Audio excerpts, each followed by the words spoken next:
Which champions do you think are the most difficult to play? What about the easiest? In today's video, we'll be ranking every champion from easiest to hardest for each role. Champions will be placed in 4 different difficulty tiers, ranging from easy to medium, hard, and challenger. The main question we asked ourselves when ranking each champion is how many games does it take to be effective on the pick? This could also be phrased as, what is the skill floor of select champion? Keep in mind, everyone will have slightly differing opinions on champion difficulty, so don't flame us too hard if your champ isn't where you think they should be. But before we get into it, be sure to check out SkillCapped if you want to truly get better at League of Legends.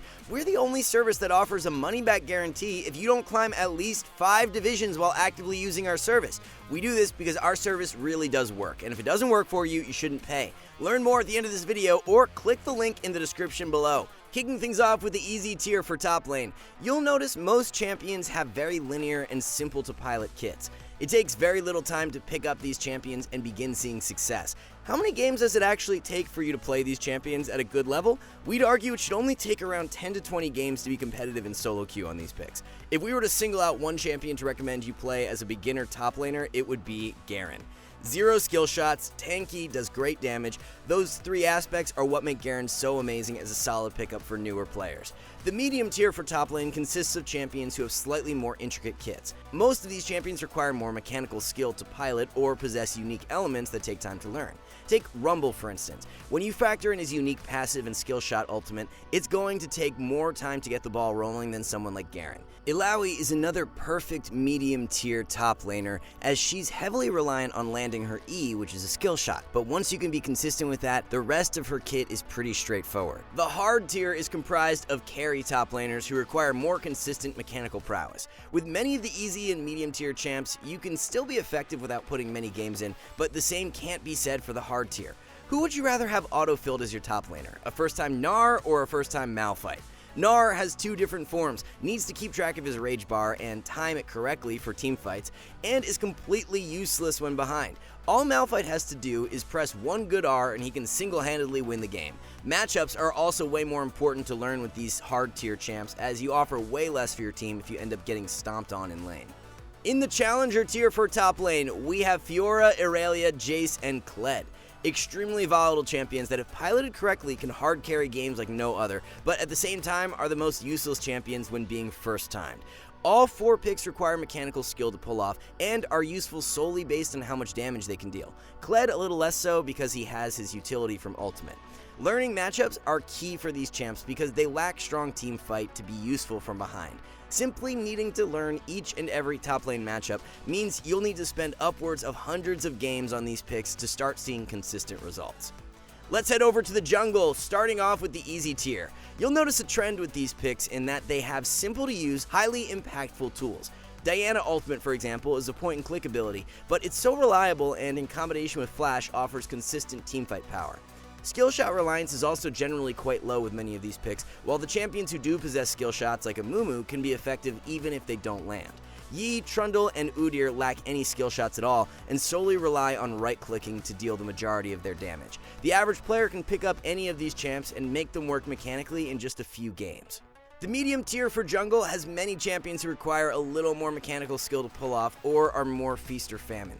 Kha'Zix isn't necessarily very mechanically intensive, but the decision making required to play him is greater than most easy tier champs. For example, these tankier teamfight junglers like Rammus and Amumu can get away with botching engages due to their durability.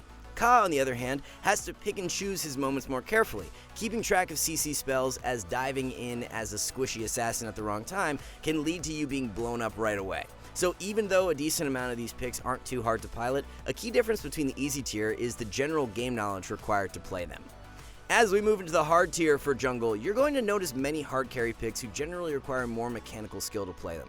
A big difference between the hard tier and medium is that these picks are heavily reliant on being ahead early. A Lee Sin who is behind in levels on a Fiddlesticks is going to be 10 times less useful in teamfights, so having an early game plan and executing on it is very key with these champs.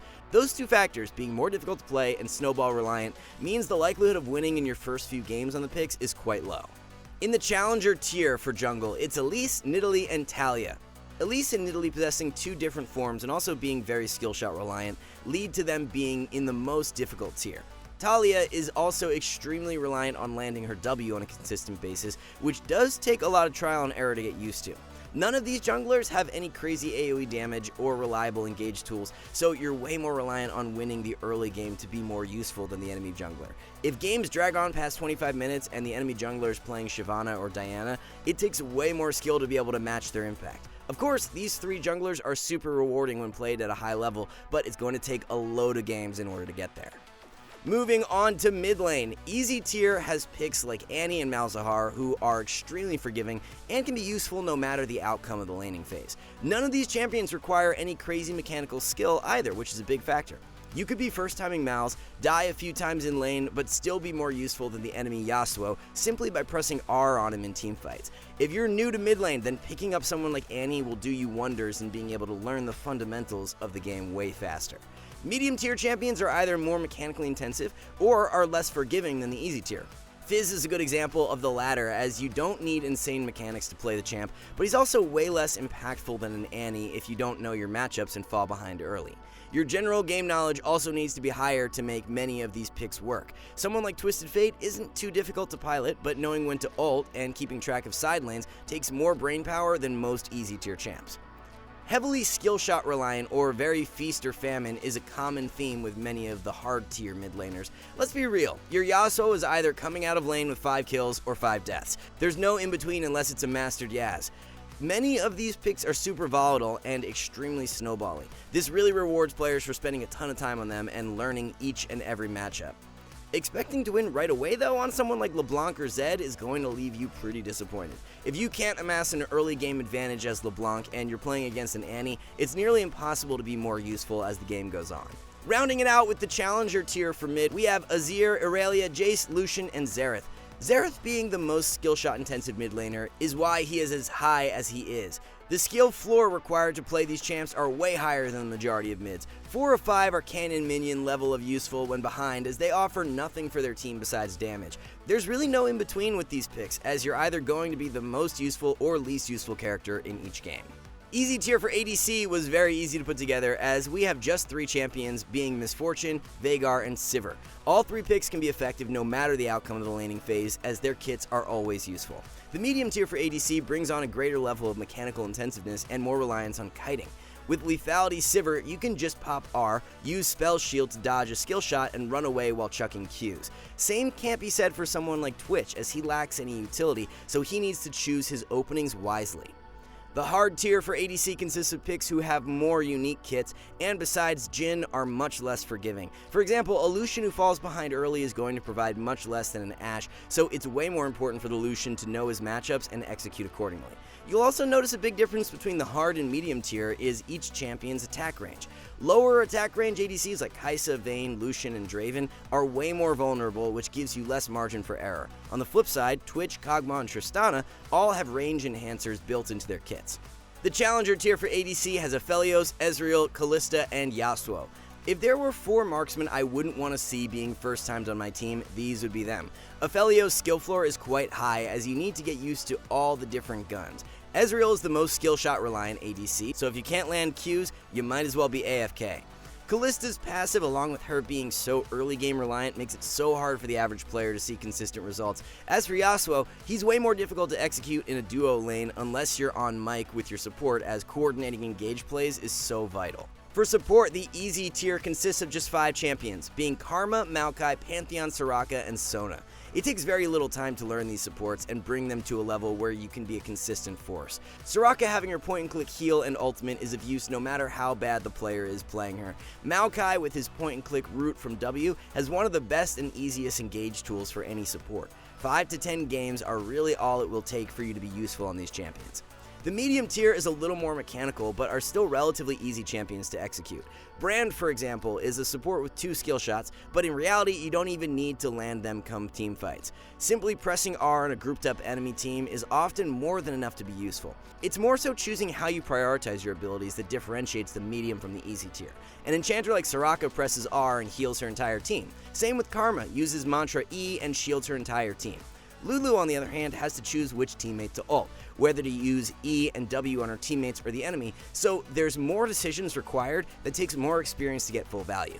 Hard tier for support are many champions who are extremely skill shot reliant or work best in a coordinated environment. Tarek and Rakan are good examples of the latter, as they have super strong ultimates, but using them correctly can be so difficult for solo queue. It's way easier to be consistent with pressing Soraka R each teamfight than it is to time Tarek ultimate and negate the enemy's damage. Vel'Koz and Xerath are super lethal, especially when paired with a poke ADC, but can also be the most useless supports at the same time. Vel and Xerath don't have a single spell that buffs up their carries, so if you're not hitting skill shots, you're practically non-existent. Bard and Thresh lock down the only challenger tier slots for support. The coordination required to play these champs, along with their mechanical intensiveness and countless ways to use their core abilities, make them very difficult to pick up. If your support decides to first time Bard, expect their ultimate usage to save the enemy team more than it will help yours. Knowing how and when to use Bard ult is something even Bard one-tricks will mess up on from time to time. Hook and Lantern are what take a long time to master with Thresh. The way you posture based on the situation is also something that really differentiates Thresh from the average support. With Soraka, it's quite simple. You want to sit back, stay safe, and keep your carries alive. Thresh has the ability to look for aggressive hook plays, but can also save his teammates with Lantern, so knowing which to prioritize is not an easy task. Overall, we believe Bard and Thresh take the most amount of games out of all supports to play them at a competitive level, which earns them challenger tier difficulty. Alright guys, before we wrap this up, let's tell you a little more about SkillCapped. So, we offer a 5-division rank up guarantee, and think that's a pretty crazy thing to offer. It's like a gym membership guaranteeing you'll get ripped. Your local gym would go bust if they offered that, right? Not us. We've offered this for years because our service really does work. It works so well, in fact, that we're able to produce by far the largest catalog of premium league guides on the internet. We add over 20 videos a week, with over 1,600 guides curated into over 100 courses no one can compare. We've also sent challenger players into ELO Hell 714 times and counting, where they commentate how to carry live. They also respond to all questions asked. Sign up today for as little as $6.99 a month if you are serious about improving. Alright, there you have it. Every single champion ranked based on their difficulty for Season 12. Differing opinions are welcome, so let us know who you would swap around in the comments below. Thanks so much for watching. We'll see you back soon.